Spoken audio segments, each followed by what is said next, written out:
Oh, hello there. Hey, how's it going? Those aren't my shades.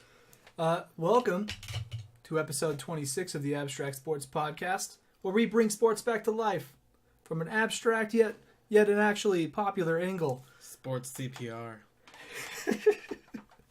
My name's Kyle, a.k.a. Tater Deluxe. This is my boy, Micah Brown, a.k.a. Microwave. Hello. What's your microwave joke today? I don't know. Last I know one, but it's not appropriate. Oh, well, that's... We would offend our female fan base. Oh, I see. We do have some ideas for a jingle for him coming soon. Maybe in the next episode, we'll see. To be determined. But again, welcome to episode 26. Yet another week of the Abstract Sports Thing. That's one more than 25. That is one more than 25.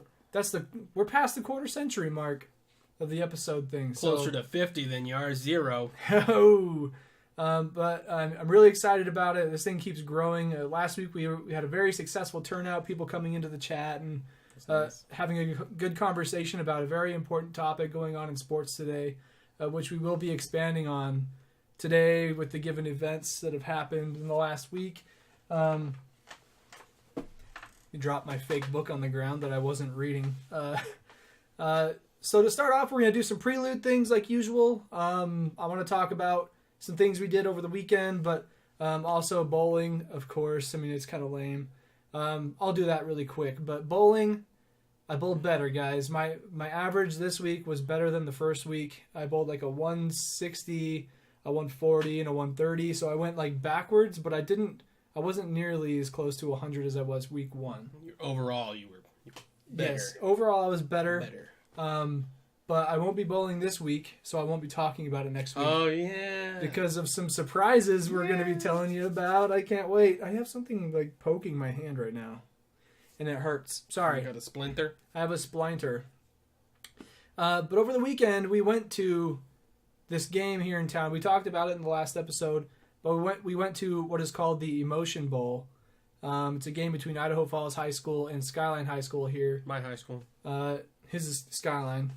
And it's actually just a nice hop, skip, and a jump from my house. So we met up here, chilled. Had some burr. Had some drink. And then we went over to the game. It was really fun. There were a couple of things.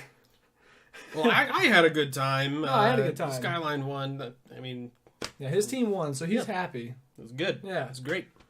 However, there's the announcer who was calling this game was annoying as hell. I don't know how else to describe it. So they had a partnership with the Marine Corps, and there was a pull-up challenge going on. So whatever school out of Idaho Falls and Skyline had the most pull-ups at the pull-up bar that the Marine Corps people had set up there, their school would win a prize. And they kept on promoting it throughout the entire game. They kept talking about how the game is one of the top 100 rivalry games. Broadcast on Idaho Sports. Yeah, Idaho Sports. And I was like, you know what? We should probably just try to take over Idaho Sports. Yeah. There was one point where you said it twice in the same little spiel, and it was like, stop. I know this is amateur hour, but this is bad amateur hour. Yeah. Boo. But if you go to their website and you go to ours, if we started up something that tried to, be the competitor in their market, man, we might crush them. Dear Idaho Sports. Dear Idaho Sports, you done. Just retire. Hire Kyle. That's me. Your boy Kyle. At Kyle Clay Design on Twitter. Get at me. But no, I had a lot of fun. I hadn't gone to a high school game since high school. I mean, there's no other reason to go except for a rivalry game when there's a little more stake than, just a win. Yeah. It has a lot more history behind it, like we had mentioned before, like 53 years, dating back to 1966. So get the goalpost painted your color. Yeah, and I have to say that people watching at a high school football game is kind of awkward. Like you get the awkward vibe from all the high school kids and middle schoolers that are there. Yeah, they're like, you're not quite an adult, but you're older than me. I'm like, I can vote, so shut up. It's very weird, but weird. One thing I did like as well is that the snacks and drinks were way cheaper at the game than they were at like a professional sporting event. Get ready for Kansas City. Yeah. It's gonna be So bad. like I had a pretzel, like a big pretzel, and a bag of popcorn. You know, movie theater popcorn that size of bag would cost you like $8. $1 hair. That's it. Just $1. I knew it was cheap, but I didn't know it was that cheap. It was $1 I and then didn't. $2 for the pretzel, and that's where I got stoked. I'm like, I was standing there in front of the price thing, and I'm like, oh my gosh, too bad I only have $3. I might just like buy the place out, and just walk home with a hand, like an armful of pretzels, just string them up my arm. Show up with a hundy stick, be like, man, I'm only gonna get like 2 sodas, and you're like, I could just buy everything. Just lean in and be like, how many pretzels you got? Be like, we only have 15 more. All of them. Give me them all. Only $30. Worth it. A can of cheese. I can, yeah. Can. Don't give me those 2-ounce portion cups. Give me the real deal. Whole thing. Just a big old can of queso, like the gallon ketchup can. Just cover that thing in cheese. But no, that was a lot of fun. I enjoyed myself. A guy brought the game ball in on a helicopter. Mm-hmm. He made it political though, but Yeah, I mean what have you? that's how people do things these days, I guess. Speaking of politics, we have a little bit of things relating to politics later, but Later. Stick around. yeah, stick around for that. But it's definitely relevant to what we talk about in the sports world, and everybody's heard about it, but we're going to try to avoid talking about it till we get there. You probably haven't heard of it. No, you have. You know what it is. You know what's coming. You know what it is. You know what it do. You know how it be like it do, but it is, but it ain't. Yes, I feel you. I also smell you. Actually, it's me. I honestly don't wash this shirt. I just like wear it every week because I know that people on the internet can't smell me. I wash this shirt. I do my laundry. Yeah, it's I hard. do colors together. What? Light colors, yeah. Get out of here. Yeah. You're not on the podcast anymore. You smell too good. You smell too neutral. Get out of here. You smell like you do your colors all together. Wow. You son of a biscuit. So that's what happened between now and last episode. But there's a ton of stuff to talk about today. I mean, I feel like we go into this thing never really prepared, but the storylines, we're constantly following them on our Twitter feed, and we're just always absorbing this media A about... lot of stuff happened today. Like, you can't prepare. Like, we can Yeah. talk about things that happened Thursday of last week, and now nobody cares. Yeah, Because exactly. it's old news. And so that's why I think that we might start this little segment, and I'm gonna break the seal on it right now. But we might start a little segment, call it Hot Topics, but it's gonna have a jingle that goes like Hot Topics. Because he is microwave, and Hot Pockets go in the microwave. So why not heat things up with some Hot Topics? Hot topics. We can make it as cheesy as we want. I think that's even better. Well, I wasn't prepared for that one. You had that up your sleeve. You I were did waiting. it. I did it. It's just too easy to make puns about Hot Pockets and microwave. Like, I use the microwave on the daily for everything. Lava hot takes. Fresh facts. Frozen facts. Frozen facts. Frozen facts. Facts you didn't know existed. You better de-thaw yourself for this Yeah. pod, because it's going to be a hot one. I'll just give you random like sports facts from like 1960s or something. Frozen facts. From the archives. Facts that are so cold you don't even care. So you can look forward to that. Microwaves, Hot Topics. Hot topics. I think it'll be a cheesy little thing with adds some humor, and it mentions the stories that we didn't have time to prepare for. And we'll go right into basketball because that's what those pertain to. But to start, there have been some trades that happened in the NBA. And so I got to show you something real fast because it needs to happen. Here you go. Ready? That was neat. That's neat. That's neat. That's pretty neat. So I made that. Tell it's neat by the way it is. Sorry, I got too excited that I Like, you worked hard on that. You should play it. Click it in the corner over here. use the thing you spent so much time on. Guys, I haven't been sleeping. That's all right. So let's talk about some basketball. there have been some crazy trades that happened in the offseason. The first one being Kyrie Irving going to the Celtics with Gordon Hayward. Because he's a whiner. Ooh, he's a flat earther. But not only that, the one that just came out recently, or actually, I'll go in order. Yeah, so Melo goes to Oklahoma City. Oklahoma, where the Melo comes sweeping down the plain. Does it? It does now. Oh, okay. But with Carmelo joining Oklahoma City, that makes that team a very good contender with the Golden State Warriors. No. No? No. Okay. Well, I don't think they can match the pace of the Warriors or the execution of the Warriors for that matter. Yeah. But they have the star power that can rival them. I think they're the only team that matches up with them in the West. I mean, they've got Westbrook, the MVP, and he plays mean. He does, like, Steph Curry trying to guard him is like impossible. Paul George, 2K17 cover athlete. That's all I can really say about him. Although he is a super all-star, he can shoot, he can dunk, he's very athletic. Good At defender. one time, he was the herald as like anti-LeBron. Really? Yeah, he's like the only guy that could stop LeBron. Oh, could stop him. Okay, yeah. I was like, LeBron's kryptonite back in the Miami heyday. okay. I remember that take when I was watching the series. When you said anti-LeBron, I was thinking like, yeah, you boo hated LeBron. No, just the kryptonite. the kryptonite Could for LeBron. stop LeBron. But now they're adding Carmelo Anthony, who is the 2013 scoring champion, not MVP, but he's been in the runner-up to MVP a few times, I think. 10-time All-Star. He's been on the USA team for like 3 or 4 years. He's a very accomplished dude. He puts up buckets, a lot of buckets.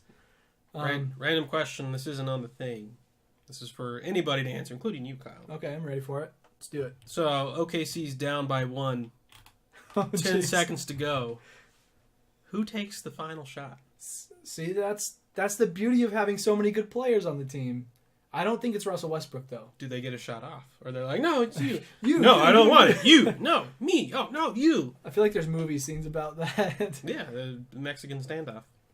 Honestly, I think you give it to Paul George. And my reasoning is that Westbrook, his long ball isn't the best. Like, people, when I play against people in 2K and they have Russell Westbrook on their team somehow, like, they're putting up threes and I'm like, he's just bricking them all day. And that's because his rating is determined by how he does. And I know that he just does not shoot the 3 ball as well as Paul George or Carmelo Anthony. You just see his highlights of him shooting the 3 is really what it boils down to. Yeah, basically. Yeah. I mean, Russell Westbrook is a athletic point guard that dunks. That's his thing.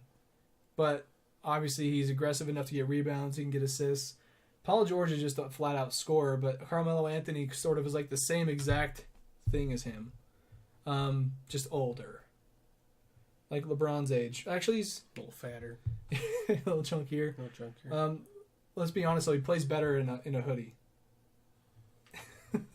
I feel like Melo's kind of like, don't take this wrong way, he's the Jay Cutler of the NBA. Okay. Where he's just like, I'm just here to play basketball. I don't really care what happens. I'm just here to dribble and shoot. My job's to shoot the ball. Yeah, he's not out there smoking a pack a day or anything. But he just doesn't seem to have the fire. Yeah. I definitely get that. Yeah. And the thing that people always criticize Kobe about is that he shot the ball all the time. Mm-hmm. And the thing that really put it into perspective was that, like, in an interview, he said that my responsibility is to shoot the ball. Like, when I'm open, take the shot. Or, like, if I am confident I can make the shot, take it. I think Carmelo Anthony has a similar, I wouldn't say attitude because it's probably what the coaches are telling him to do. So he's like, he has a similar role on the team as Kobe used to have where it's like, just put up shots. I just don't think that his shooting percentage has lived up to the success. Or his demeanor.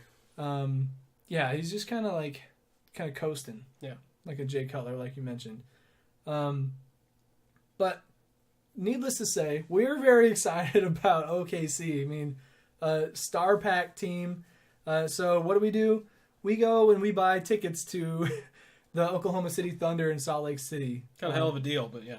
Yeah, we had to do it. Like, there's a couple different dates that they're going to be there. One was like, well, first we were looking into going to a Cavs game. And And the tickets were like a little bit too expensive, and they were like the worst seats in the house. So we said, nah, let's look at OKC because we wanted to see Westbrook and George and Paul George. PG-13. And this is before Melo went to OKC, right? Or was it after? Well, it was the day that it was announced. Okay, so they announced it, and then we went and bought them. Yeah, because we were already talking about it. We had a list of teams we wanted to see. OKC was on it since they had Paul George. We're like, oh, yeah, Westbrook, cool. Paul George, great. Let's go see him. And then the day that we bought the tickets happened to be the day they announced Melo. And we're like, let's get on that before they jack the prices. So that's what we did. Yeah, so we got a stellar deal for them. They actually got shipped to me today. They're sitting in my brother's mailbox right now. Have you checked prices recently to see if we actually did get a deal? I haven't. I just don't look back. I bought them. We got them. We're going. We're going. So, and that's going to be like a quick weekend trip. It's on the 21st of October. So we're going to get up nice and early. Going to have some coffee. Get on the road. Get to Salt Lake by like 10 a.m. I'm hoping 10 to 11. Probably 11. 11. And then, check out the city as we usually do. Go do some shopping. Go visit the temple. Yeah, check out the temple and all of its greatness. Yeah. No, mostly just go to Foot Locker. Yeah. Shoes! I like to look at shoes when I'm in Salt Lake because I can't look at them when I'm here in town. But I'm looking forward to that. But in our little discussion of getting tickets, I noticed that nobody else wanted to go to the Lakers game. And the Cavs game was sort of out of the question at that point. So I was like, I wonder what Lakers tickets are like. And I don't know if you know this, or you've probably seen this. But I went and bought a ticket to go to the Lakers game. By yourself? Yes. Is that bad? You can drive yourself to Salt Lake? No, man. Salt Lake Express? I'm taking Salt Lake Express by myself to go to a Jazz Lakers game. What'd you drop on those? Or that? So the Salt Lake Express is normally like $58 one way. It's like $116 full trip. But if you get them far enough in advance, you get them half price. So I'm spending like $58 on a bus ticket. That's round trip. I think that's super cheap for the convenience sake. You don't have to drive through traffic. They drop you off right by your hotel pretty much, and you just walk there and you're good. Yeah. And I mean, it's kind of a crunch, but I'm like, you know what? Thinking back, like when I was younger, I wish I had the more opportunities to see Kobe play when he was in his prime. And I only got to catch the tail end of his career in Salt Lake. So I'm like thinking, Lonzo Ball is supposed to be pretty good. And I don't want to be kicking myself in the pants 10 years down the road when he potentially could be one of the better players in the league. Potential MVP type stuff, But obviously he's a rookie. He's got to live up to the hype. But I didn't want to miss out on the opportunity to be like, I saw his first game in Salt Lake. I mean, just the novelty of that and getting to see him up close is going to be pretty cool. So total, I mean, yeah, I am staying the night. Wow. Yeah. You're committed. Callie's not going? No, just me by myself. It's going to be an interesting experience, but I hope to turn it into a vlog. I mean, it's better to have people there when I'm recording because I feel awkward. I'm so new to it. I mean, I did one back in, what was it? Before playoffs when Jacob and I went to a game in Salt Lake. I don't even. You should try to get a press pass. I thought about that. I have a friend that has some hookups, but I have a month to figure some things out. It'd be cool if I could put something together like that. Abstract sports. Yeah. How are you doing today? if I could just sneak into the guest locker room, dude, that would be sick. Just be like, hey guys, just want to make sure you're good. Need anything? Nice to meet you. I'm Abstract Sports. Oh! Hey, I'm so starstruck right now. Oh my god. Oh. Blew my cover. Oh no. But I'm super stoked. I mean, I'm staying in a hotel I've never stayed in before. Gonna be on my own. I can basically reinvent myself for the one day I'm there. Keltron, I'm not coming home. Yeah. Moving down here. The Lakers signed me to a deal. I'm heading to their media squad in LA. Bye. So that's happening. I feel kind of weird because I should have asked somebody to go with me, but I'm just like, you know what? I wonder what it is like to go to a game by yourself. I don't. Well, I feel like for you, since it's your team and your sport, yeah, you're gonna be just fine. Like I could see myself going to a football game by myself. Yeah. Because my wife is there to like people watch, and I'm like, oh yeah, she's like, what happened? Like, we scored. Like, you end up getting into a conversation with somebody there anyways. Yeah, someone who cares more than my wife or my wife's friends who just don't care anyway. So I mean, I can see it going. I feel like I've already done that. Right. Like I came with somebody and I left with somebody, but for the entirety of the game, it was me and the sport. So. Yeah, so I'm going to get there early. I'm going to go down, watch them practice, get some footage. And I mean, I have the hotel. I've seen Salt Lake enough. I might like go get dinner before the game, but I'm going to like just chill up in the hotel until game time almost. To the hot tub. Yeah, hot tub. Just prostitutes. Recording, check out my sick dives. This phone's not waterproof. Yeah, oh no! Damn you, iPhone SE. How dare you? Just get like a Ziploc bag. Oh yeah, that's foolproof. So that's kind of the gist of what's going on. But we have been talking about going to a Cavs game all off season because we want to see LeBron. We know he's on the tail end of his career, but we looked at the tickets. We're like, nah, that's not going to happen. And then feel free to donate Jazz Cavs tickets to Abstract Sports. Yeah, just give us some money and we'll just buy them right up. Or tickets. Yeah, ship them to us. Yeah. You get a P.O. box. Yeah. Get people to start sending us things to show on stream. Yeah. That's not a bad idea. Might get some real surprises, though. It is the internet. It is poop. This is literal poop. Literal poop. But after we made the decision not to get Cavs tickets, and then we bought OKC tickets, and then I bought a Lakers ticket, D-Wade gets traded to the Cavs to reunite with LeBron James. And the first thing that happens the next day, Jacob texts me, and he's like, I feel like we have to go to the Cavs game now. And I'm like, surprise, I can't. I have a ticket to the Lakers game, and that's out of my budget now. Well, if he really want to go, he could loan you the ticket. Somebody could front me, but then I have to pay him back. But I mean, if he really wants to, Jacob, I know you're not watching. Because you don't watch. You big jerk. But if you are, if you want to buy the ticket, I'll pay you back in $25 payments over the next 4 months. How about that? $200 now? Well, I said 4 months. $25 payments. Oh. I guess it's more like $35 payments. I like math. I'm a math man. I have a science degree. So, yeah, a lot of crazy things happening in the NBA. I think the thing that I'm kind of torn on, I guess, is that now there are like two really, really good West teams in OKC and the Golden State Warriors. Then you have this super duper good East team who super benefited off the Kyrie trade. And so I'm wondering who that next team is up in the East. Because it's been the Raptors, it's been the Hawks in the last couple of years, it's been the Celtics. Celtics have gone through a big change, but they didn't win the trade like the Cavs did. And they didn't pick up anybody else after the fact.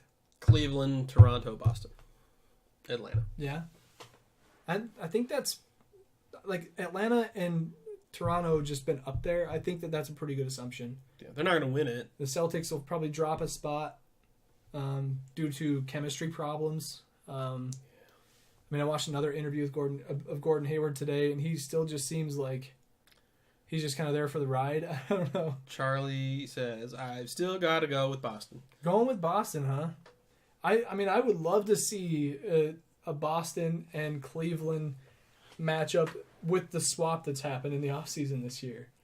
Watch Kyrie get dunked on. Yeah, I mean, like, teams will probably come out of the gate with some, like, false pretenses of, like, or, like false images. Like, they'll do really good one game, and then, like, halfway through the season, one of them will drop off.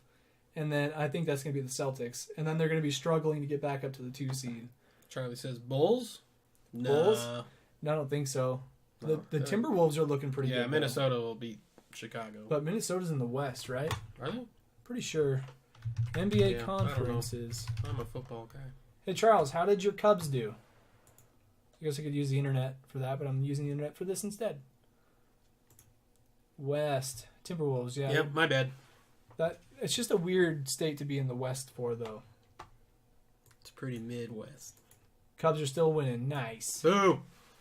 Yeah, I'm liking the look of the Timberwolves. I know, Charlie. I watched yesterday's game, and it was great. Oh, that's right. I was like, wait, what's going on? It was great. It was lovely. Drink those Cubs tears. No, the Cubs are playing to clinch. Oh, are they? Yeah. So, and St. Louis needs to win so they don't lose ground in the wild card race. Gotcha. Yeah, that's intense stuff. I did see that a week from today, postseason starts. Yeah, October. So, it's getting exciting. Yeah, I'm Yanni. Why Sorry, so guys. Yanni? I don't know. Gross. Beer. I still have a splinter in my finger and I can't get it out. I'm just like sitting here like grabbing my palm. Just give me the knife. I'll take dig care it of out. it. Here, I'll dig it out. I'll be all right. Back to the outline. So, yeah, we said we were going to be a lot of improv today, and that's turned out to be true. definitely true. I'm like trying to get the splinter out of my hands midstream. I can take over, and you can go like wash with soap No. and water, and I can do magic tricks. I don't know any magic tricks. That's how you lose followers, Micah.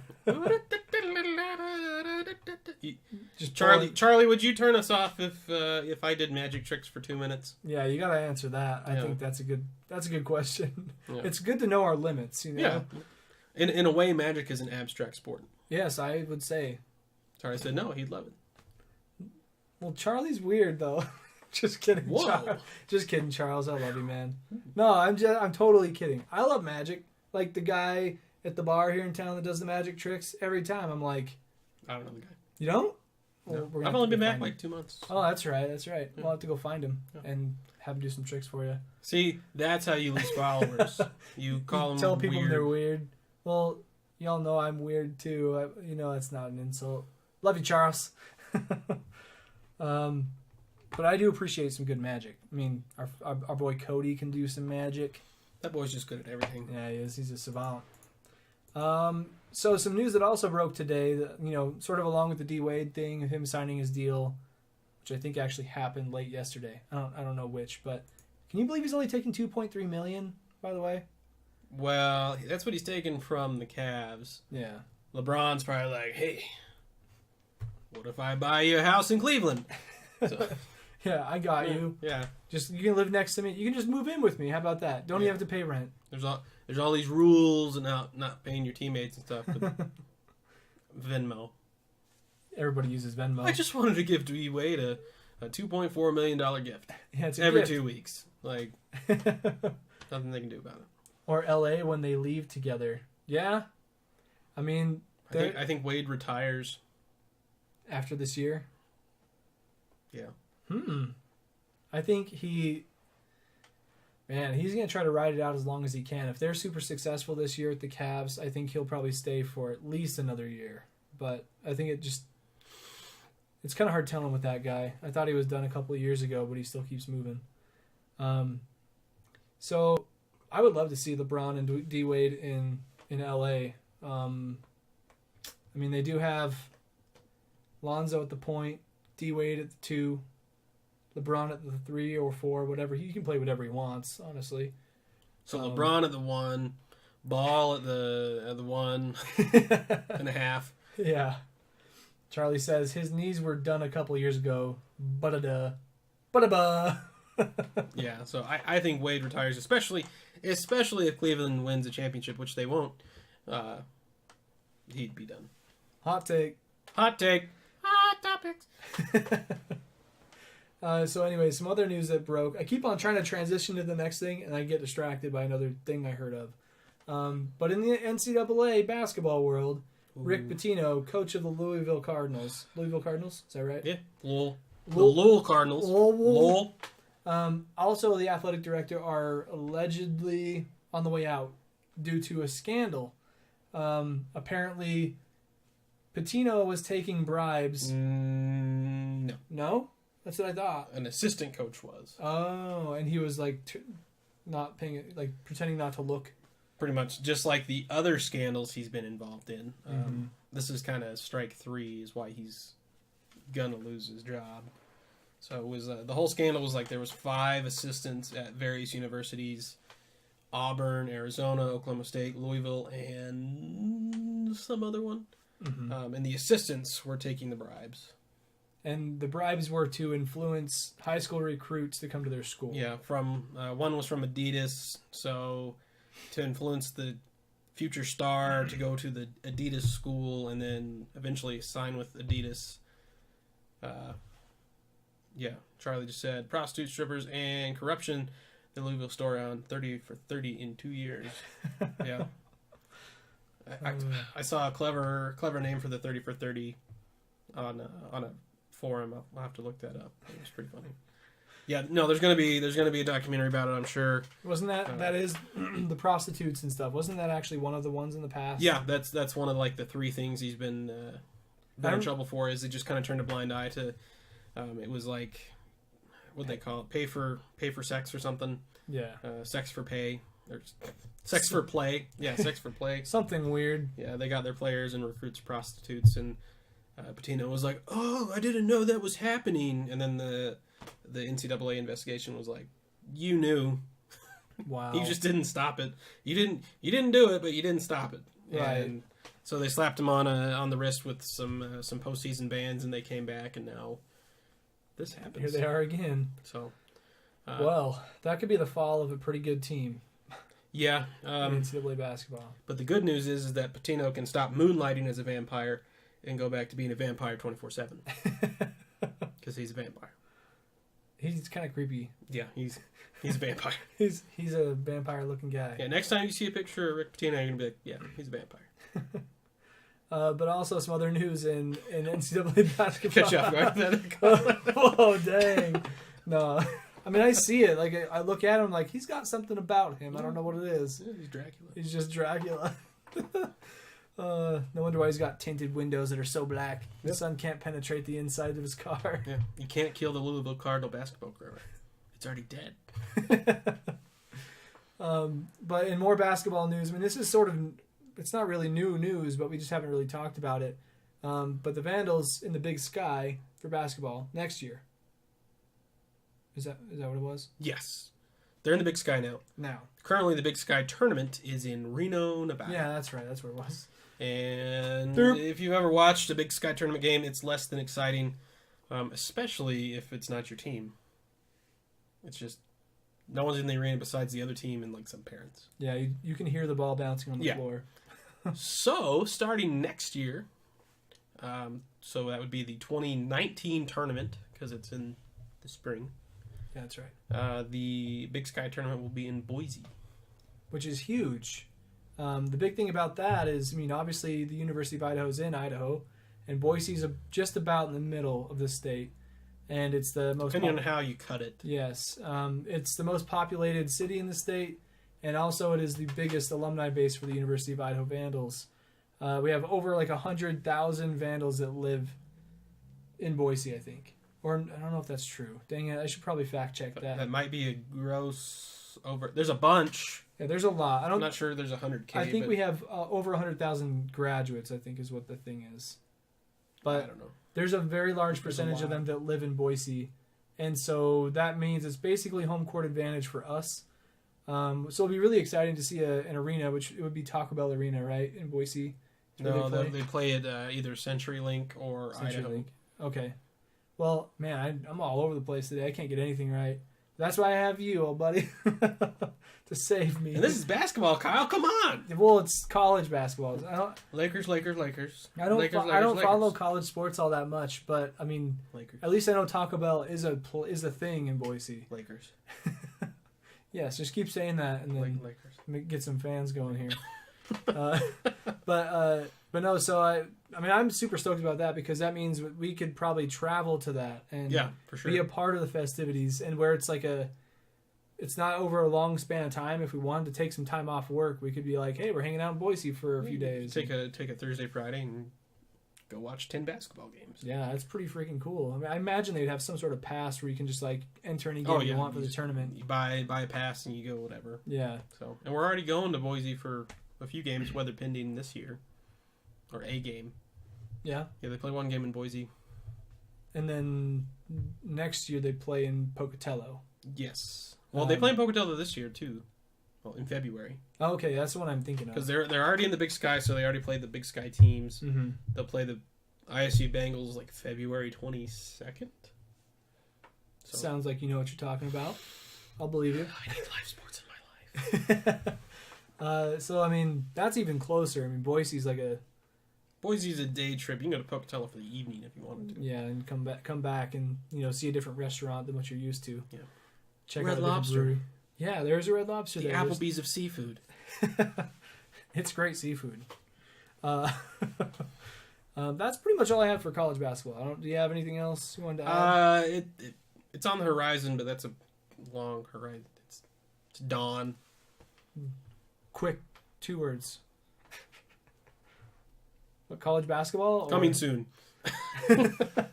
Well, you're saying I thought you had another thing about college basketball. We don't need to do college basketball because it's up and coming. There's too many things going on right now. We don't need to get It's football and baseball still. So okay, I get what you're saying. I'm like, wait, is it really that secretive? Why are you not telling anybody? No, there's nothing to report. There's nothing. Okay. Rick Pitino is in trouble. Just water's wet. Just a big bag of trash. Yeah. Yeah, I could use some water. Oh yes, water. Water. Gotta keep your thirst quenched.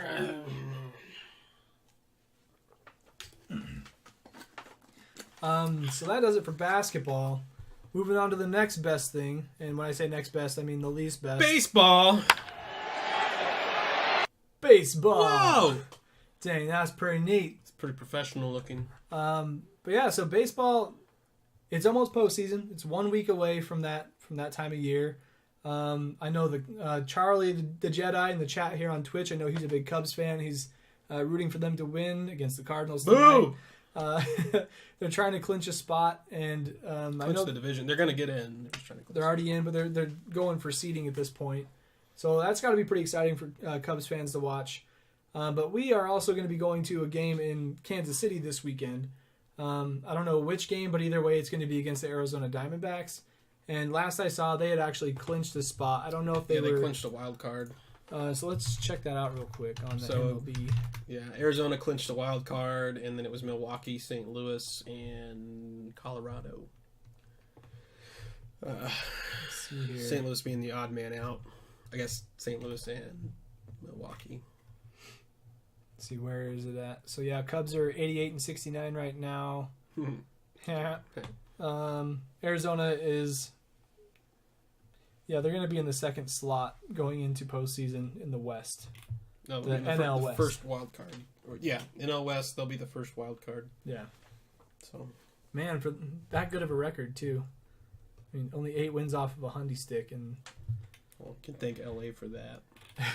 Yeah, I mean, Arizona wins the Central if they're in the Central. Yeah, so. It's crazy to see the spread across the different divisions in AL and NL, but... I'm just excited to go to a pro baseball game. I mean, I've been to a bunch of local games here, and what's cool about the Kansas City Royals is that they are the professional affiliate of the Idaho Falls Chuckers here in town, and I've mentioned that several times, but I've thought about tweeting at them. You should tweet at them. And just be like, hey, what can you do for some farm team boys? Also, abstract sports. Yes. I feel like if I promoted, they would be less inclined to do it. True. So maybe we go about it like, hey, me and 4 buddies are coming to the game this Saturday. We've never been to the big city. What is this about? We'll bring you potatoes. You give us some barbecue, we'll give you some taters. We know they have barbecue. That's all our friend can talk about. He's like, we're going to have barbecue, breakfast, lunch, and dinner. My boss also said that. Charlie the Jedi on Twitch says, 1 out away right now. Fly the W, go Cubs, go. Peace, bye. Just rage quit. Yeah. Don't break my equipment, all right? I gotta get something to fidget with. But yeah, I'm pretty excited. How are you feeling about going to the baseball game? Have you ever been to a pro game before? I've been to several. Oh yeah? Yeah. Where at? Texas and Seattle. So the Rangers and the Mariners. Mm-hmm. I've seen my first ever pro game was in Dallas at the ballpark in Arlington. We watched the Rangers play the Mariners on the 4th of July. Nice. And then I've seen the Rangers play the Red Sox. That game was fun because it had playoff implications. Ooh. It was getting heated. There's a couple hit batters. Watched David Ortiz hit a home run. Nice. That was pretty cool. Future Hall of Famer. Yep. And then a couple years later, again, I saw the Rangers play the Mariners. I actually saw A-Rod play for the Rangers while he was still with the Rangers. That's how far back that really? was. Yep. Wow. And then forgot he even played for them. Yeah. And then I've been to Safeco in Seattle. I watched the Cards play the Mariners 2 days in a row. That's probably a pretty cool time. It was. I hadn't realized the schedule was still early and in the season, and I was just look at the card schedule. I was like, oh my god, they're going to be in Seattle. I have to go. Yeah. Because we were in Moscow at the time. That's just a 5-hour drive. Mm-hmm. And it was 2 weeks, so I just told my boss I was going to be sick. I'm going to be sick. I'm going to be sick. And they're like, all right, fine. And then we went to Seattle for the weekend. Nice. That sounds like a really good time. I mean, as you can tell, I feel like I'm the same way as you are about baseball, but about basketball instead. Like, I'm willing to go to a game by myself. Charlie, I don't know if you heard that, but I'm going to a Lakers game by myself. Charlie loves Camden Yards. Baltimore, yeah, Camden Yards is a classic one. Nats Park in D.C. I'd rather go to Camden Yards. Yeah, I know D.C.'s not too far from where he's at. So I think he likes to okay, like got it. being around over there. But sorry, I was thinking like bucket list. Yeah, Charles, I'm going alone to the Lakers game. I'm not wearing a Big Baller Brand shirt or anything like that. I'm not that crazy. But I am going to be wearing an Abstract Sports shirt, I'll tell you that much. That'd be sick if I could get Lonzo to sign one.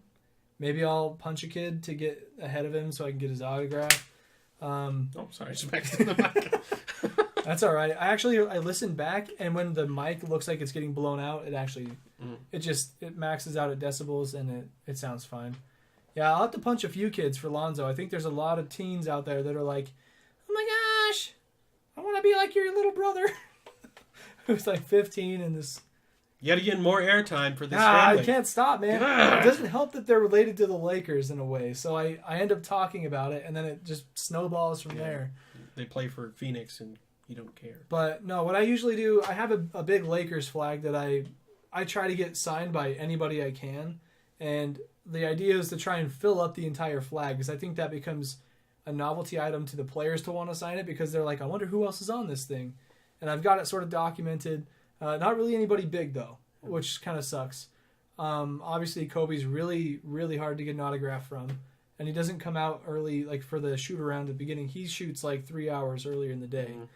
But I did get Jeremy Lin when he played for the Lakers. Lin Sanity, he had his 15 minutes of fame. But other than that, it was like Wayne Ellington. I almost got Mark Madsen's autograph. He was on the championship team back in 08, 09. I don't know who these people are.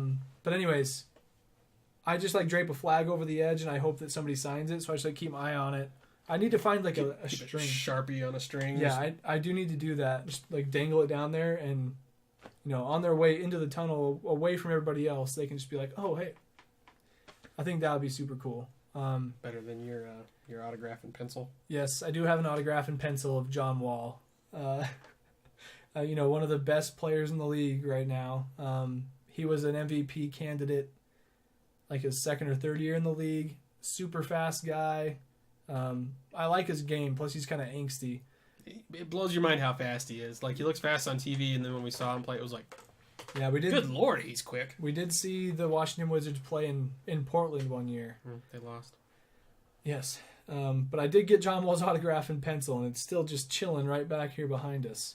So one day when we have a decent studio, I'll put that up on display, and it'll just be like, hey, I still want to get that autographed. I want to have him re-sign it in Sharpie, though. I want to like present it to him, be like, hey man, funny story. So you signed this for me when I saw you in Portland once. Can you just trace over your old signature? I think that'd be hilarious. I feel like he'd be like, either, man, you crazy, or he'd be like, that's great. Just do it for me. So yeah. Either way, I still have an autograph by him. But yeah, anyways, looking forward to. We were just in MLB. We turned back over to the Lakers. How did we get there? We're becoming less structured as it comes. Yeah, that's okay though. Charlie on Twitch says, I remember watching the Mavericks play in the Rose Garden. That was a good game. I think that was the season that Dallas won, or the season directly after. Dirk, Jason Terry. Yeah, that's right. That was the year that he got the tattoo on his bicep of the trophy before they won it, I think. I don't know. I just Pretty sure. Just remember he had a couple clutch threes. Yeah. Who else was on that team? Was Steve Nash on? No, he never won a championship. No. That's pretty sick, though. Jason Terry. The Rose Garden, isn't that what it used to be in Portland? And then it got changed to the Moda Center? Yeah. Yep. Yeah. I think the year we went was the year they had changed it. I'm like, I thought this was the Rose Garden. Portland's Sean Marion. the city of roses. So. That's right. Sean Marion. Yeah.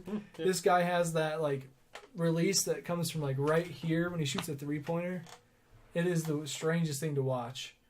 Like, if they had that release available on 2K, I might pick it just because it looks silly. Chandler... Wilson Chandler, okay.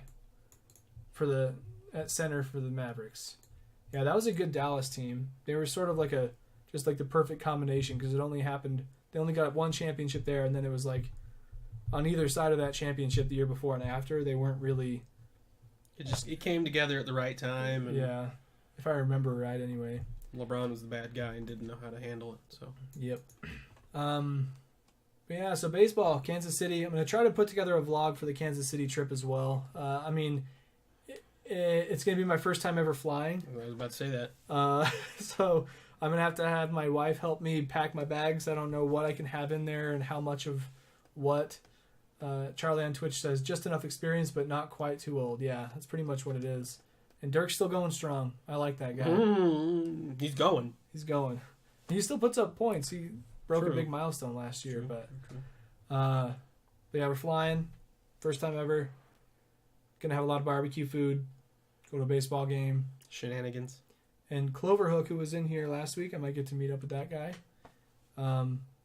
Beyond that, time to move into the next segment, which is the biggie. And graphics. That's neat. That's neat.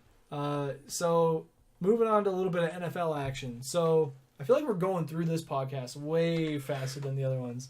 People didn't show up to talk like we were hoping, but I mean, Charlie's here. Shout out Charlie the Jedi on Twitch, being active in the chat and whatnots. So the thing that's going on in football right now, first of all, is Thursday Night Football. The game that we all thought good game. The game we all thought was going to be the biggest disappointment all year. Niners hadn't scored a touchdown up to that point. The Rams weren't looking super great either. It was several flame emojis. It was a good football game. It got wild in the fourth. And I checked out of that game early just It because was of my pretty boring in the expectations. first. Yeah. But then I saw that Charlie, the Jedi here in our fantasy league, had Todd Gurley in his lineup. Oh. And he had 3 touchdowns in the first half. Started lighting you up. Yes. And then I was like, you know what? I'm done with this crap. But there ended up being over 80 points in that game. Oh, yeah. Charlie just mentioned on Twitch, as if I didn't say it already, but he said he's just talking smack that he beat me. Charlie, he's still winless in our league and almost three-peated for low score of the week. Dude, I'm all over the place now. I've got one league where I'm 2-1, which still isn't undefeated, obviously. Mm-hmm. And then I'm 1-2 in this other league that Charlie's in, and now I'm 0-3 in our league. I'm everything a bad 0-3 in our league. I'm everything but undefeated. It's a damn shame. The league that I'm coming hot off of that didn't get restarted this year, I was in the number 1 or 2 spot the last 2 or 3 years. And so this is kind of depressing, but you know what? He says he knows what he's doing, but... I do, but I'm so busy with other things, I don't really take the time. And your main guy got hurt, so no one blames you there. Yeah. David Johnson. Yeah.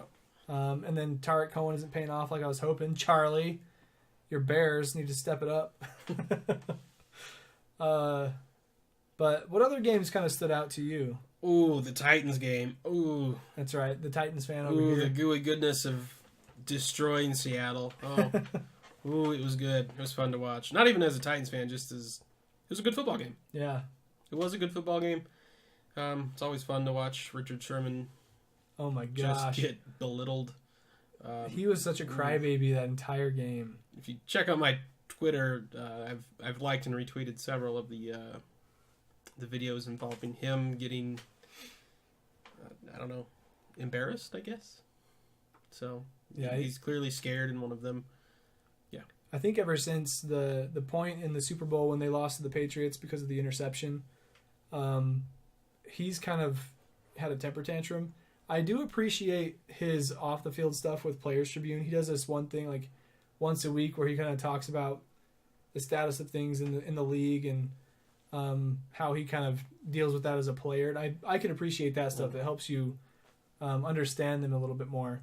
But on the field, he's turned into like this, like if he's not winning, he is extremely hurt about it. Yeah, he's I don't know. He represents the entire team. I think as just, or at least the defense is. They're just undisciplined. Yeah. Like, everybody likes Pete Carroll. I'm sure he's a great coach. He's won a Super Bowl, so obviously he's a good coach. But I think he's a little too much of a fun uncle figure, a fun dad, where yeah, I can see you that. get away with a bunch of crap, and then it kind of gets out of hand, and he doesn't have enough stay power to rein him in. Yeah, I definitely do see that quite a bit. Because Sherman hasn't gotten over losing Super Bowl, according to Charlie, and I would agree. So the whole team, really, they were picking fights after the Super Bowl. They were picking fights after the Titans game. And I think a lot of it was relating back to because of, there was one play he had, I don't remember which one it was, but then he had a late hit on Mariota on his way out of bounds. A dirty hit. And one of Mariota's linemen got in his face, and after the game he came over to him and he like grabbed him by the beard. Yeah. And he was talking to him like, "You don't do that to my quarterback." Richard Sherman's a big dude, and what's his name? Starts with a V. I should know his name because I'm a Titans fan. Is it Werner? Yeah, not Werner. Is it Werner? I don't know. There is a Werner in the league somewhere. I thought he was on the Titans, but I think he's a corner. Yeah, he's their young offensive lineman, but he's gigantic. He's a big dude. He's a big guy. And he clearly protects his quarterback no matter what. Yeah. Doesn't matter if the game's over or if it's still going. But it was kind of cool to see him get in Sherman's face like that, to stand his ground, be like, "Hey man, you're not acting right. You need to chill." Yeah. But yeah, even Cam Chancellor was getting on to Sherman like, yeah, bro, you need to chill. Cool it. Like, no bueno. But that was a good game to watch. I tend to follow the Titans quite a bit just because of you and my brother, both Titans fans, and sort of an underdog. I also love their branding, their colors. That's no reason to root for a team, though. But the flaming thumbtacks. The flaming thumbtacks? Mm-hmm. What? Look up their logo. It looks like a flaming thumbtack. I guess I can kind of see that now. I like the sword for the T. Yeah. That's very Titan-esque. Time out. Have you looked at the specifics of the Chicago C? No. What about it? Just look it up after this. Okay. Is this something everybody else should look up? Yeah, especially if you're like slightly OCD, and things have to be pretty and like square and even. Mm-hmm. Oh. Is it just not quite? It's not quite, and it's when they point it out, you can't unsee it. Oh, I see. So I'm sure Charlie knows what I'm talking about. Knowing the shape of that, I have a feeling I know what they did wrong. There's like an underbite on the C, and it's like a different width, and it's goofy. It's really goofy. Man, I've dealt with that before, where Charlie knows. But like I've dealt with that as a designer who gets logo files from people all the time to try and put them in a design, and I'll get in there nice and close to like, just I'm paying attention to the details. I get in there and I see that there's there's this thing called an anchor point in Illustrator where like that's what makes up your shape. Mm-hmm. And there are times where like the anchor point should come to a point like this, but there's actually two anchor points and they're crisscrossed. So up on that point, if you zoom in really close, you see like this like overlap and like they meet in the end, but there's an overlap because of their positioning. Yeah. And I'm just like, no, stop it. You stop it. But beyond good football games, there's an even heavier discussion going on in the sports world. And I was hoping we'd have more people here for this discussion because I think it sort of does the silent protesting a little bit of justice of like, the whole point is to start a discussion about it. It's an uncomfortable discussion at times, but I've talked about this so much in the last few days, with my wife, with Keltron, and you as well. I've talked about this with Jacob and other friends and family, and I've sort of got my way around it quite a bit, and there's some points I feel like I've got to make about it. what I say, I'd be happy. If you disagree with me, that's fine. We can have a discussion. Yeah, I'll spitball off you. Yeah, so the way that things have gone, just to give you a little bit of a timeline, I mean, a lot of you that are listening right now, you're a sports fan. You've probably heard most of it. And I'm curious to hear where everybody stands and everybody's opinion because it all kind of matters. But I also want to hear what people have as solutions to this dilemma that's going on in the sports world right now. Charlie the Jedi right now says, I'm fully supportive of it, especially after the president's remarks. Awesome. And that's great. And we'll get to that in a little bit more in a minute. But to give a little bit of a timeline, like, back August 14th, this is like week 1 of preseason last year in the NFL. That's when Colin Kaepernick started sitting for the national anthem. I actually learned today that he actually sat for the first 2 games of the preseason, but he didn't get noticed until week 3 when he was in uniform. And that's when an unintended picture captured him sitting on the bench, which I thought was interesting. Like, it didn't go noticed until he was in a uniform. Yeah. And on a side note there, I saw just recently Aaron Rodgers posted a thing about like media guys who are like kneeling and have hats on and they're not paying attention to the national anthem. They're like cameras on the players doing their protest this weekend. Mm. And it's like, that is interesting. Like, kind of a double-edged sword there. Yeah. Like, where do we draw the line at who and yeah, when is it okay? It's like, this guy's doing his job, but is it disrespectful that he's doing that instead of paying attention?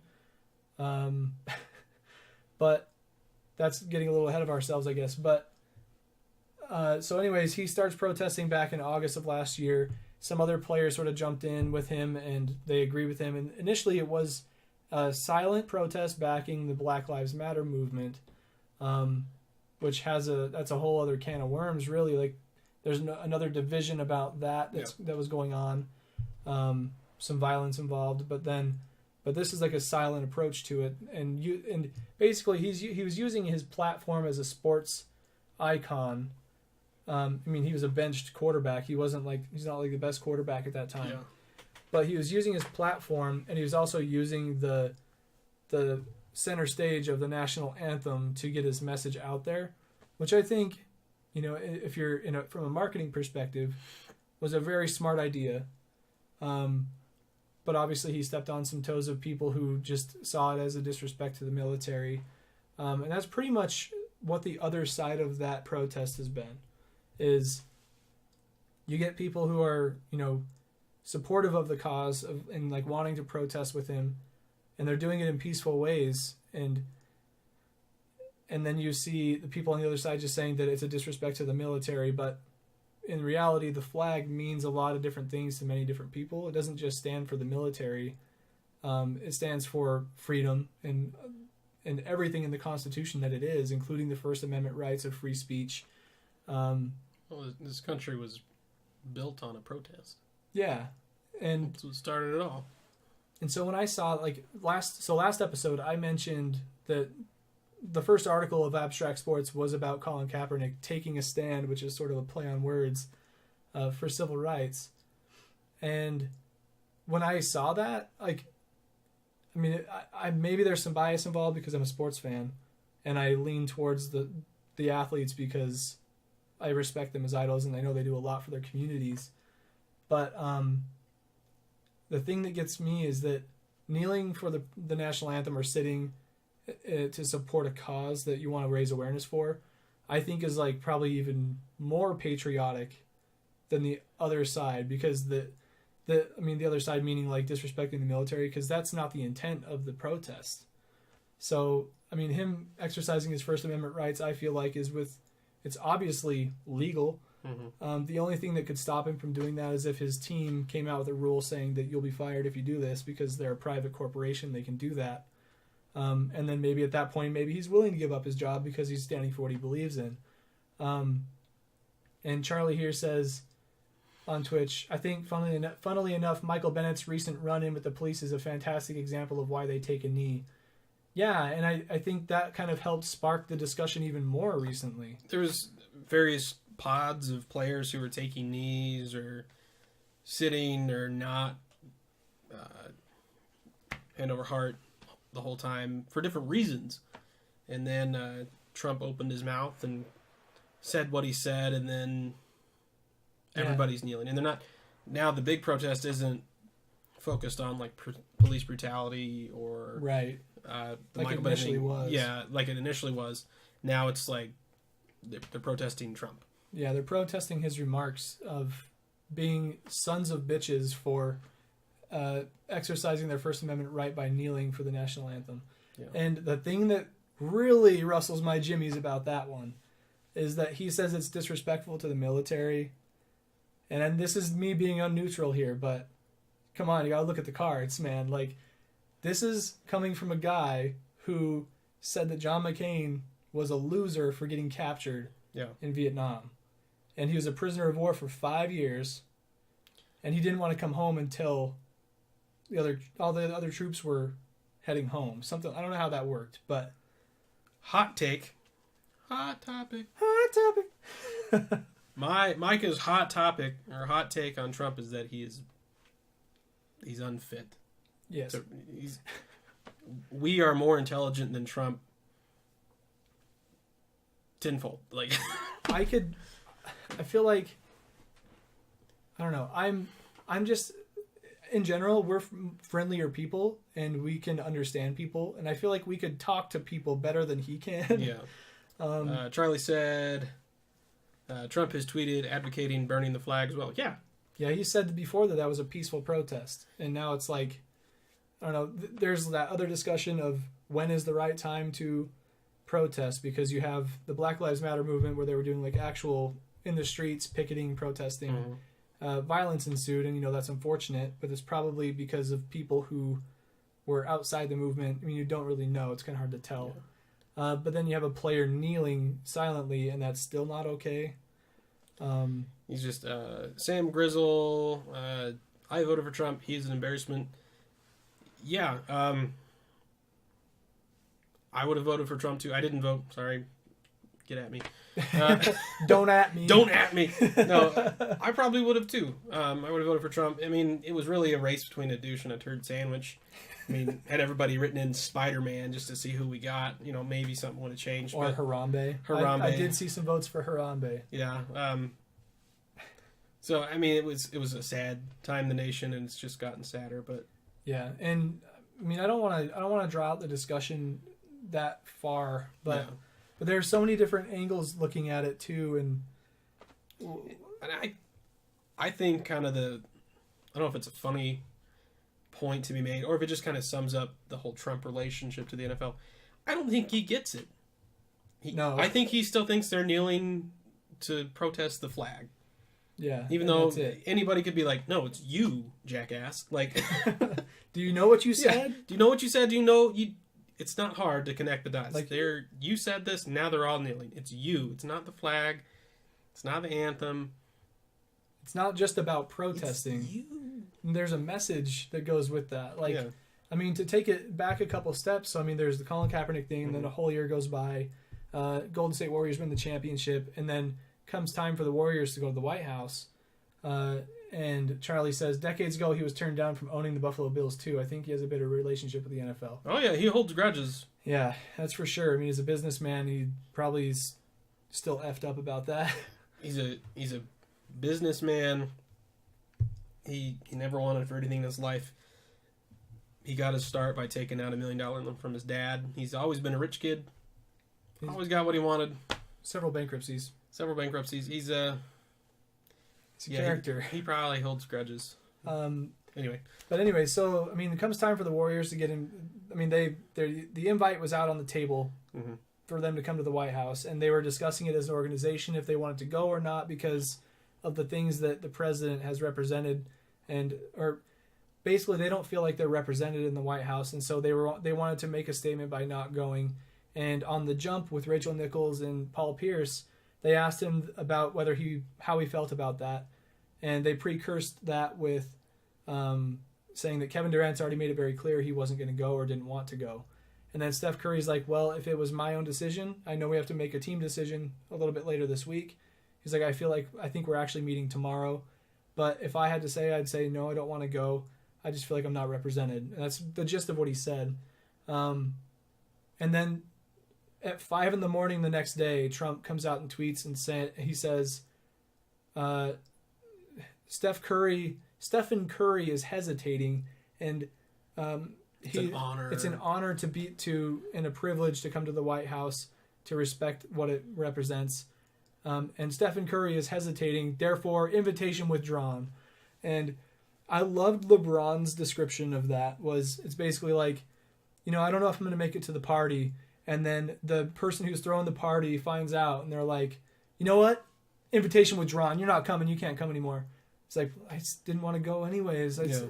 So it's very petty of him as a president. And so you have that happens with Steph Curry, and then he comes out, tweets about Steph Curry, and then Thursday Night Football, there were I think 9 protesters or something like that.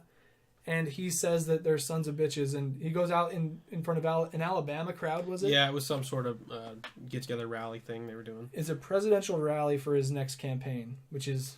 God help us. And he calls them sons of bitches, and he basically says, how would it be if one of the owners just, anybody who protests the anthem, just you're fired, get that son of a bitch out of here. And the crowd went wild at this event, and I'm just like, if words could denounce rights, do you realize what that's doing to people? I mean, yeah, you can only read so much into words, but when he says that, you have a league full of people who believe in this silent protest that's been going on for a long time, and they are like brothers. They're like family. And people who are Trump supporters, I mean, Sam Grizzle on Twitch here says, American ancestors served and died for that flag. Respect them. Hold your rally somewhere else. And I think that you're talking about the protest on the flag, and I can understand that angle. I'll come back to that in a second. But I've seen, even Rex Ryan, who introduced Trump at a rally, he supported him, he voted for him, all this stuff. He said this on air recently. He comes out and he says, the way that he talks about those guys who are silently protesting, he's like, these are guys of character who do a lot for their communities. Those are not that type of description is not the type of people I know in the locker room. So people who even supported him within the NFL, including Tom Brady, Aaron Rodgers, are coming out and saying that the words that he's using are very divisive. And I just don't think you mess with the sports world when it comes to equality or attacking it in a divisive manner like that, especially when race is the main discussion at hand. Oh, yeah. And so at that point when he made his remarks about them being SOBs, that's when the conversation shifted from it being a Black Lives Matter backed movement, and it's more about just generally equality and anti-oppression of minorities, all these different things. Charlie says, American ancestors also died under that flag without any rights, no matter who fought for it. Yeah, and that's where I think it's all about the intent of what the protest is about. Yeah, they're not protesting the flag. They never were. No, it's nothing. It's nothing like that. Let's see, who was it? Our friend Mick. He made a really great observation that I'm going to share right now. So on Facebook, he left a comment on our Facebook page about a post that I mentioned. This is important to the sports world, so we're going to bring it up. And he said that he doesn't like the dichotomy that's going on, whether if you stand for the national anthem, you hate minorities. That's the quick assumption people make. Yeah. Or if you kneel for the national anthem, you hate the troops. When it's really not that quick of an assumption. It's way more complex than that. There's more to it. There's bigger depth. Yeah, and the way that I like to describe it is that, I can guarantee 100% of the players who stand for the national anthem actually do not hate any minorities. They're in a league that is made up of minorities. Yeah. Listen to Mike Tomlin's little spiel he did. And then it's good. And then you look at the other side where people who kneel during the national anthem, I guarantee 0 of them are not supportive of the troops. Yeah. They're all the intent of this silent protest is not to protest the military. They have nothing to do with what the initial cause was for. It's about oppression and making sure that people know that there are some unequal things happening in the world, and this is their way of raising awareness. Yeah, I was talking to my wife, Bektar, about this. Bektar Keltron, if you didn't know. And she was kind of like, well, this is stupid. Why are they doing it? I asked her, I said, well, when do you want them to protest? They're using the stage they have to get a message out. In this case, they don't like Trump now. I mean, it's been about other things. But when do you want them to do this? Do you want them to stand on the interstate and block traffic? No. Where somebody can hit them with a car if they disagree? Do you want them to come, hold a rally in your neighborhood? Probably not. They're doing a silent protest before the game when there is going to be coverage so that the message gets out. You can't do it at halftime because they're in the locker room. Can't do it after the game. Can't do it during the game because they have a job to do. It's a silent protest, which they have every right to. When would you like them to get their message out? And people say, use your own platform. That is their platform. Well, I mean, that's part of that's like their... Yeah, I'm not arguing with you. Yeah, no, I know. I'm not saying you are, but I mean, like, that's their stage. That's where all the eyes are. Yeah. But when they say, use your platform, okay, think about it. Their fan base are people who already agree with them. Yeah, they're trying to bring awareness to people who are not seeing what they're seeing. So if they share it with their fan base already, they already know what it's all about. He's probably shared things on his Facebook about it. People are aware. But you've got to take it into a place like NFL Spotlight, where the majority of viewers are white males, and let them know that something is wrong. And I get the notion that, it's a disrespect to the military. I see the angle on it. Yeah, I get how you think it's that. Yeah, but it's all about the intent. It's kind of like art. Like you see, I know a lot of people who will look at art on a wall, like from an original artist that's really famous, and like Picasso, one of his earlier works or something. And they're like, or like Jackson Pollock, for example. You look at that and it just looks like a mess of paint that he sprayed on the canvas. But it has so much more meaning than just that. Yeah. Like, just to put it in perspective, I'll try to relate it back to the whole flag thing, is like, so this painting of Jackson Pollock is literally paint splattered on the canvas. It's representative of his motion. So like when he's making this painting, he's actively moving. So it paints a visual in your head of how he made it. He also was going through PTSD. He had psychological issues, and it was therapy for him to get paint on the canvas. Mm-hmm. And so it's like, people will look at a painting and just kind of judge it as like, that's crap. Art. Yeah, and you relate it back to the flag in a way, and it's like, there's so much more going on with that than meets the eye. And the thing with art is that it's very subjective. You can look at it how you want. You can take bits and pieces of it from it. The flag is sort of a similar thing. I feel like, at least the way that we're seeing it, is that people see it as military. Yeah, at face value, these guys hate the military, hate the flag. That's what it is. Yeah. You just can't take it at face value. Yeah, you've got to look a little deeper than that. You've got to educate yourself on the other side and be willing to step out of the comfort zone to learn a little bit about it. And it's not a comfortable spot to be. No, it's not. Watching all these interviews with people, it's very unnerving, but I can't stop watching them because I'm being educated, and I'm like, that's a good point. That's a good point. And I saw a really good video from this guy who is very much of the notion that the flag is, the protest is not about the flag. It's not just, they're not just protesting to protest. Yeah. It's not about the military, and he was like, it's just the way that you're doing it. And I'm like, okay, well, so he's saying that you're kneeling during the national anthem, okay? And then you see Jerry Jones come out and they kneel before the anthem. So the anthem can still be on its normal stage, but the message is still sent out. And Jerry Jones wanted to fire anyone that kneeled during the national anthem. So for him to kneel with his team goes a long way to tell you that it's not about the flag. Yeah.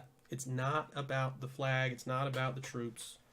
And I think when the owners and coaches started getting involved, that's when change can really happen, especially, you think about a company. The only way that things can change is with the higher up or the administration side of it. You need to back your people.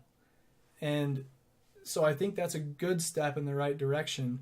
And honestly, with all the attention that it's got, it's really polarized people. And that's like, people were saying that Trump's words were divisive. And that's seriously what it is. I have family and friends on my Facebook page who were saying, I'm done with sports. Like, it's about the like you can't disrespect the military, and it's like how can you? It's hard to reason with them, but you have to think about it. Yeah, I'm sure a lot of you've seen it on Facebook, but there's Everybody this has, quote going around that if you didn't already know the perspective, it goes back to Rosa Parks and her protest sitting in the front of the bus. Said, players kneeling, if you think players kneeling for the flag is them protesting the flag, then you think Rosa Parks was protesting the transportation department. That's a great comparison. That's kind of how simplified it's gotten. Yeah, it's face value. Everyone's taking things at face value, knee-jerk reactions. That's just what it is. Yeah, you got to look past that. It's much deeper. It's much more complex than that. Yes, I agree. I encourage all of you to look up what's Greg Popovich's interview. Yes, he talks about white privilege, and he gives a great analogy there too. Sam Grizzle on Twitch says, "Look at me, platform. Nothing about real life. Gee, let's see all the cop versus black suspect shootings that comes from this. I'm sure them kneeling will result in fewer shootings." Well, no, it's not about that. It's about generating a culture that is accepting of everybody, and the police brutality is something that had to have attention brought to it, and I think it's gotten that attention, and there have been several what's the word I'm looking for? Police departments across the country who are implementing more educational aspects to their department to teach their police when is the right time to fire, when you should do this, when you should do that. So a lot of good things have come from it. And that can lead to less shootings. The idea is to raise awareness so that they can drive home a point and then change happens. Charlie says, nothing about real life, your life, or the other people's you simply don't understand. Okay. Yeah. So, I mean, discussion going on in the chat is great.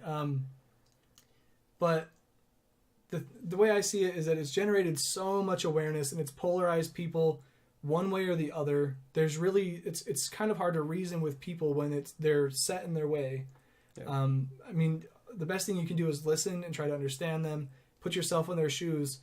And I've done that, and I just feel like I haven't had the same reception from the other side. So what I would love to see happen, and this is kind of getting into next week's question that I wrote up here, and this is going to be maybe a controversy, but I want to tell you what I think my solution would be right now. There's been a lot of awareness raised. Yeah. Very, very polarized. Everybody wants to see what this is about, I feel like. And what I think the best thing that could happen is if the players and the coaches and the owners went in a similar direction of what Jerry Jones took it, where they maybe protest together as opponents on the field before the national anthem. One thing I loved about their protest, I mean, just to take it back just a second, was that the Cowboys stepped out on the field facing the other team's sideline. They didn't get in a circle to be like, this is a team thing, it's only about us. They developed a line that was facing the opponent's side that was welcoming them to participate. I mean, whether that was their intention or not, I think that was a smart move, because closing yourself in a circle within one team is like saying, this is our thought. Yeah. But we're not welcoming of others. Mm-hmm. We wanted to keep it open to all the other teams. And so, do you like that more than staying in the locker room?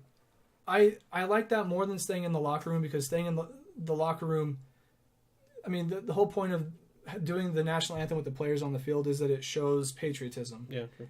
And I think that's what a great thing about American sports is, the patriotism and the camaraderie that it brings to our country. It can bring us out of the darkest times. Like, I mean, look at Hurricane Katrina and when the Saints came out of that. Yeah. They brought their city back together in a time when it was in rambles. Just mentally. And so I think doing this on the field, it still is getting the message out there. And it reminds people that this is still a discussion that needs to happen. And honestly, this could end up becoming like a tradition and less of a protest. Yeah. That it's just something you do to remind yourself that you're all in this together. Whether you're opponents on a professional football field, you're still human. Yeah. And so what my solution would be, did you want to add to something? No. Okay. It's not worth noting. So. Okay. I'm sure it is, but my solution would be, with all this awareness they've raised, the NFL Players Association should develop like an offshoot nonprofit that is something like, I looked this up to see if it was a thing, and it already is, but I was thinking like For Unity. Something like create a nonprofit that has the message of creating togetherness within communities. But that already exists, and it seems like it has a similar message, but it's already started, so maybe they could pile on. But what they should do is each team should give their players an outlet to carry out their protest into an active, engaged discussion in their communities, talking about civil liberties and equality and things they can do to just welcome other people, regardless of their race, religion, color of your skin, your gender, whatever it is. And they should document it. And I don't mean document like we want to make sure you're doing the right thing. Yeah. But more like we want to like show everybody what it can do to get involved in your community, and raising the awareness that they have at this point and going into that can have a huge impact. But then generate like a huge documentary out of it where every team does this for an entire year. Maybe like once every 2 weeks or once a week they go out and their camera crew comes with them. And you can turn it into this huge documented thing that makes a direct impact on the community with the youth and teaching them that we're all human. Yeah. Unfortunately, the youth are the ones that don't think that we're different. The really young youth. Yeah. It's more like when you're developing into a teenager or young adult, where these like characteristics need to be developed a little more. Charlie the Jedi on Twitch says, not to be too political, but I think it's great when athletes take a responsible and respectful method using their sport to elevate a cause or movement. Yeah, and that's the whole point of the sports platform. I mean, most professional athletes have a foundation for a reason. They know they're in a great spot, and they're pretty well-educated dudes. They know where their backgrounds, like where they came from, and how it was hard for some people. They're pretty down-to-earth, real people, a lot of times. Yes, and so they don't want to come off as like just an idol and this untouchable icon that kids will never meet or something. They love to get out in their communities and show that they are real people and that you can achieve the same things I have. It's not me tooting my horn, but it's me saying that things are freaking possible, man. Yeah. And so I think connecting with kids on a real level like that can make a huge impact on a community. I mean, like, I just think if I ever met Kobe Bryant when I was growing up, and I would just be in awe. I'm like, okay, I'm going to do better at everything now because I met my idol and he's done big things, So, I don't know. This discussion could go on for a long time, and I feel like I'm rambling at this point. But I'm very interested to see where this goes in the next few weeks, especially after the way Jerry Jones presented it on Monday night. Yeah. I don't know. What can you think of a better? I mean, well, I guess we could save it for next week's question because it's going to be a very in-depth one. I don't know. I don't have a problem with the kneeling during, before, after. The only thing that I had a problem with through this whole thing was LaShawn McCoy stretching during the national anthem. Yeah, I had a problem with that, but that's me. Shannon Sharp actually said something about that. He was saying that he didn't agree with the kneeling either. He thought that it was a disrespect to the flag, just like every other person was saying. But then he was like, now, instead of kneeling with your team and showing unity like they're trying to do, you're over here stretching? He's like, that's even more disrespectful. Yeah, that's just selfish. Yeah. So, a lot of people say it's disrespectful to the flag. I get it. I totally do. But it's not about the flag. It's not. It's not. It never was. So. And I think you should be open to listening to what other people have to say. We are understanding of where you're coming from with the whole flag point. I have a problem with those who kneel and those who don't have a problem with it. Sorry. Sam Grizz says, wrong Twitch channel for me. Hey, man, that's fine. I mean, you don't have to agree with us. We're here to have a discussion. Freedom of speech. Yeah, it's the same thing, and I think that it should encourage more discussion rather than kill it. So I'm sorry if we're not the one for you, man, but I just don't think you come at the sports world with an equality issue and not be willing to educate yourself on the other side and be understanding. And I feel like we're being super neutral. We're trying to be. We're trying to be super neutral. I mean, we definitely took some shots at Trump, but you could even look at it as the fact that they're kneeling during the anthem. You could even have it as a respect for the flag thing, because they have the right to do that because of the flag. Yeah, I mean that's kind of a stretch, but no, that's the simple thing that everybody's been saying, that it's their right to do it. Yeah, you have a right to do that, and that flag represents that right for you to do that. And the military fought for you to have the right to do as you please as an American. Have those freedoms. And so, I'm sorry if we're not the one for you, man. But, I mean, I knew it was going to get a little heated, at least with somebody. Yeah, but I mean, you're not going to make everybody happy. That's not possible. But right. If you have a problem with the kneeling protests, you have a problem with all protests. I think that's fair to say. And you have a right in the Bill of Rights that says you can protest. You have a freedom of speech.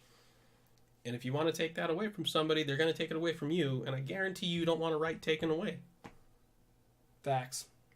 Yeah. I know I don't. Yeah.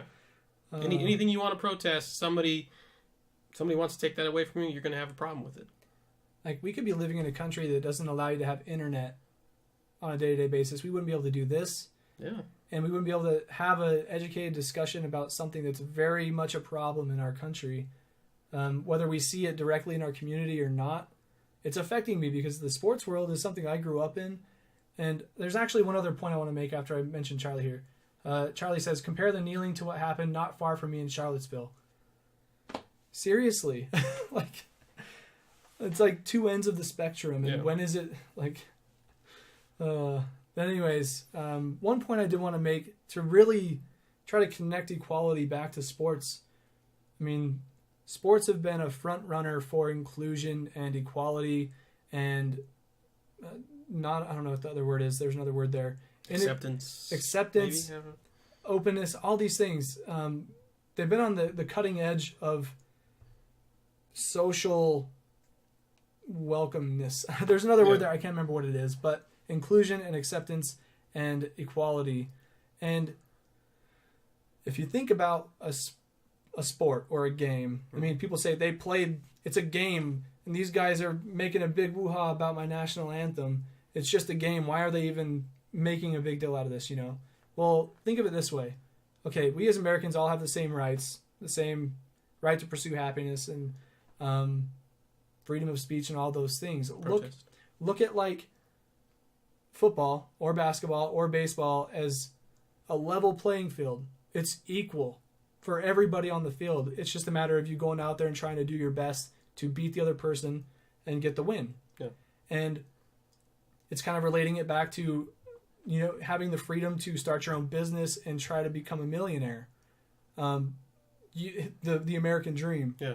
It's a level playing field for everybody. It's about what you do with your time that sets you apart from other people. And so if you look at sports and compare it to life, there are so many comparisons. Like, there are rules you have to play by, just like there are laws in human real life. Yeah. And the teams are made up of all different types of people, just like our communities are made up of different people. And I mean, they have it separated, which I think is kind of an interesting comparison. You have AL, NL, and baseball, similar to how you have Democrats and Republicans. Yeah. So like you have opposition, but once politics gets thrown in the mix, that like really messes things up. And so when I see that happen in sports where everything is supposed to be equal and all inclusive and welcoming, that's not cool with me. Like, I want to see some unity, whether I mean, obviously you want to see it silently, but the thing that everybody always says, that when you have such divisiveness, it ends up in a violent war or revolution. And I would rather it be the silent version of whatever it may be. Charlie says, compare the kneeling. Oh, you already said that. Yeah. So, I don't know. I think that's a really interesting comparison that nobody has mentioned out there. And I think it should be looked at a little bit further. But, anyways, should we digress and move on to something? I don't know that. I mean, we knew that this was gonna yeah be the main hot topic of the night. Yeah. I wish we had more people talking. Yeah, I know. It's too bad. I know there were some people who said they were going to show up, but they probably have other obligations. Yeah. And I totally understand that. Life and jobs. Life gets in the way. I mean, come here to listen to a couple schmoes talk about things that are uncomfortable to talk about. So I don't know. I want to say thanks for coming here and doing this with me, though, because there's a lot of people out there like... I'm offended. Oh, my gosh. Now you are. You talked about this. This is about sports, Kyle, and only sports. Do your song and dance, and don't do anything else. It's abstract sports, bruh. No, it's not. It's not political sports. It's abstract. Bringing sports back Can't to life. believe this guy. No. Politics are a part of life. Oh, no. I don't like politics that much. But I like them enough to talk about the issues that move me, and in good and bad ways. So... I definitely appreciate the discussion for what it was. Just a few people being here is fine with me. But let's move on to a little bit of college football. I don't really think we have much to say there. Vandals actually got a win. They did. Overtime. Double overtime. Double overtime. A couple of rain delays because of lightning. Well, lightning delays, I guess. Yeah. And then, other than that, it's still Alabama and Clemson, and then everybody else. Yeah, there's not a top 4 this season. It's Alabama, Clemson, anybody. Just poo. Yeah. But I mean that pretty much concludes all of the bulk of the podcast today. Turned into a long one. Talk about how awful Boise State is. Ooh. Virginia doesn't win that often, and Boise doesn't lose that often on the Smurf turf. They got the butts kicked. I actually didn't see the score. What was it? I forget the final. Yeah. I'll Google it. I'm going to use my Google machine. It wasn't close. Virginia. I mean, it didn't even look like it was a fluke win. It was... Oh, my. They got stomped. I was actually bowling when this game was happening, and I kept seeing Virginia's score, but I'm like, Boise's got to be right there. I mean, they usually are. Yeah. But 42-23. On the Smurf turf. On the Smurf turf. And damn, that field's ugly. It is ugly. If you follow me on Twitter, you would get that. Yes, you would. You probably should just go follow him right now. But yeah. For those of you who don't know, Idaho and Boise State are rivals. We went to Idaho. So, boo Boise. Boo! Yay sports, boo Boise. Yay education, but boo Boise. For what education they have. There's another can of worms there for you. Another controversy. Yeah. They would be offended if they could read, but... Oh, snap. Actually, I've seen a meme of, it's like, meanwhile at Boise State, and it shows some kid finger painting. And I'm like, hey now, don't mess with the arts.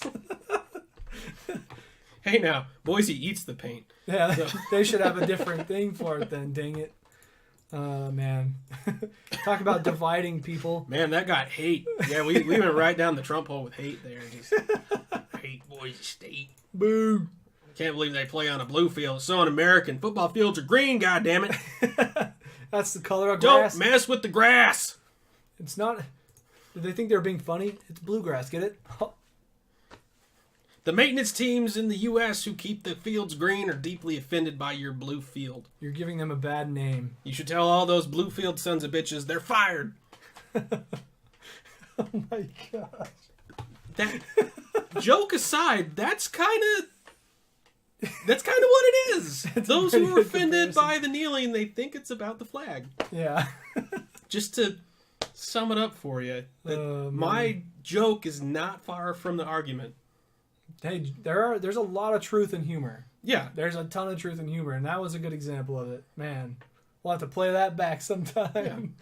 Yeah. Maybe we'll make a highlight of it on here. You're on ignorant Twitch. blue fields, sons of guns. And hashtag Boise State. Make sure we get some people to look at it. Hashtag Trump's a Boise State Bronco. So last week... Oh my gosh. Woo! I wonder what kind of... I mean, it's a good thing there's not a... Well, actually, I shouldn't say that. I wish there was more engagement on our posts and our streams and our social media and stuff. Tell your friends. Because, man, I'm going to have to do some more word of mouth, hand out flyers. I'm going to go to Walmart tonight and start putting flyers in people's windshields. We'll just do what those kids were doing at the football game and just windshield. Yeah. But when someone does that to my car, I'm like, no. Just automatically. Now I really don't want to. I didn't know about it before, but now I don't. How can we seal their love?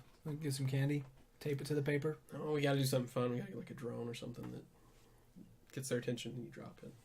Oh yeah. Don't force it on people by putting it on their cars. I like that idea. Yeah. Make it optional. Yeah.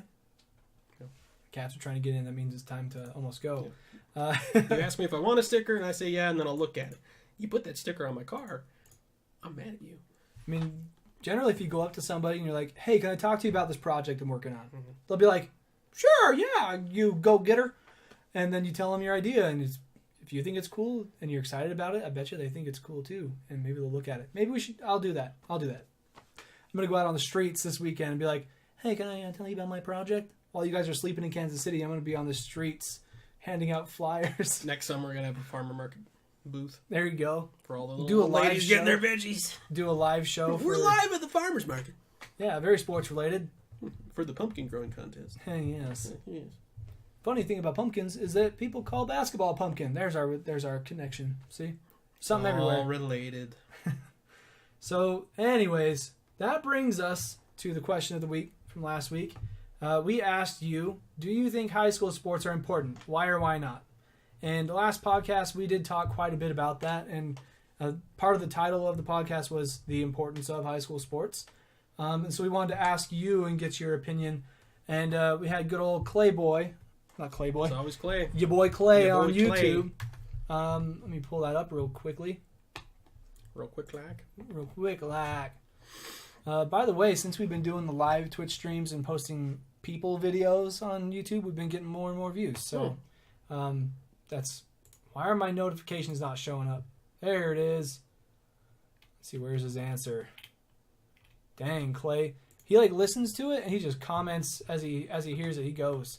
So Clay's answer to the question of the week on do you think high school sports are important? Why or why not? He says, yes, definitely high school sports are important. Aside from intangibles that kids can develop or acquire, a shout out intangibles, these kids can also play well enough to go to college for free, which can be a great benefit for so many people.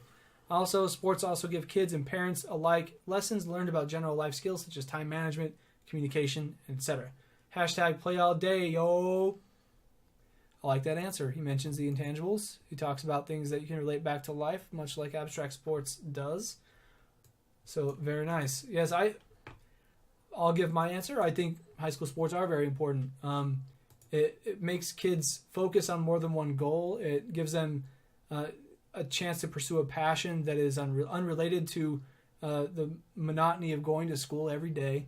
And it's a fun thing that you can make friends doing. And I've mentioned to people before that if you don't feel like you're included or like you don't feel like if you don't have enough friends or you're not doing enough social activities, getting involved with like a community sports team can be really big.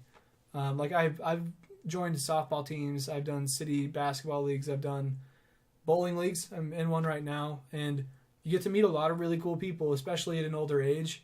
Like I've actually talked to people and I've got projects like web design projects from them to help them out with their ideas, and that's something I love doing, and the fact that they have an idea makes me excited about it. So those are the types of connections that can happen with sports.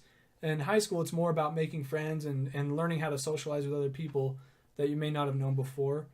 But I think Clay's hitting it right on the head where he says time management, communication, etc. I've heard arguments out there that high school isn't preparing kids very well for college. It's not. It's really not, especially in Idaho. Yeah. But things like sports can help fill in the gaps where classes don't. Like, sure, you can get some time management, but usually you kind of stick to yourself in a class. You do your homework. They say book smart for a reason. But then you have things like time management, communication, putting yourself out of the shell, trying to perfect a craft that is not a math formula, and working as a team, which I think is very important. You start to understand other people's roles, and you can take that out of the sport and connect it to something in real life where like, okay, I noticed this person isn't very talkative. Maybe I should try to start a conversation with them and get to know them a little bit, and then I can understand why. But yeah, I think high school sports are very, very important. About you?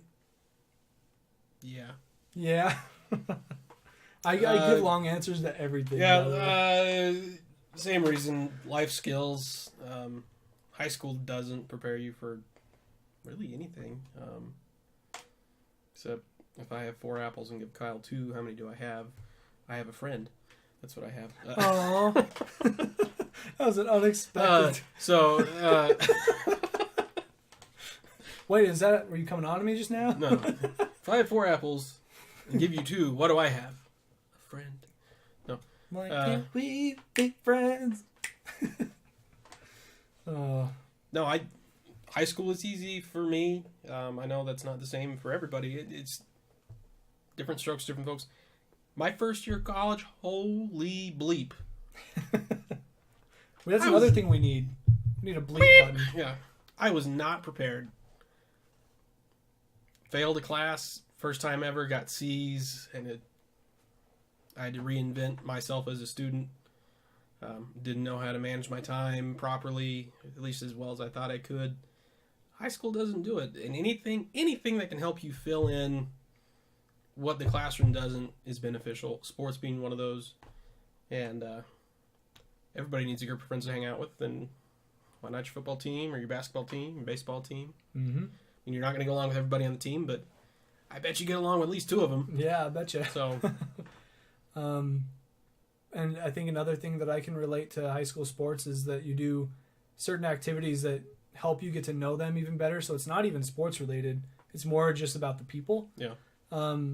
Which is what I appreciate the most, because that's kind of how, like when you can connect with somebody on an emotional level, that's when you really understand them, and you can work better as a team because you just have this better feeling about how they do things. And so like when I was in college, I did new student orientation leader stuff, and we did team builders all the time and icebreakers to make you like wake up in the morning and like get to know somebody, when it really takes you out of your comfort zone. Speaking of comfort zone stuff, like these discussions that you don't have every day.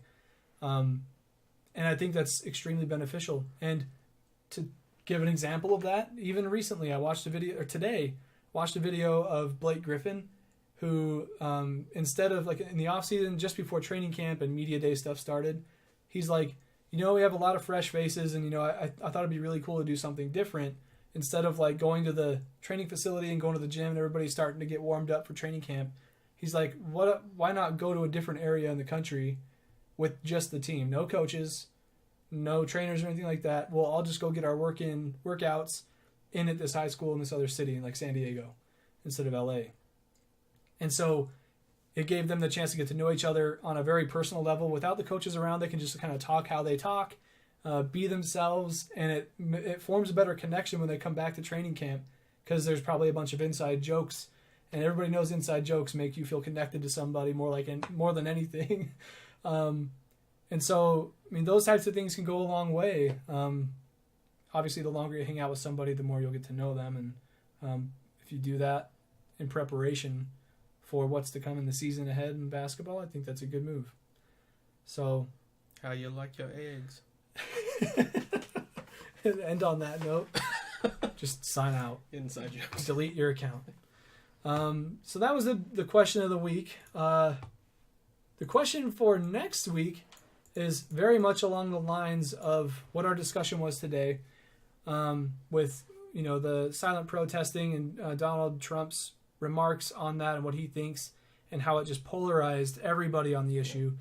Sam, if you're still in here, this is a good question, and I would like to hear your response to this.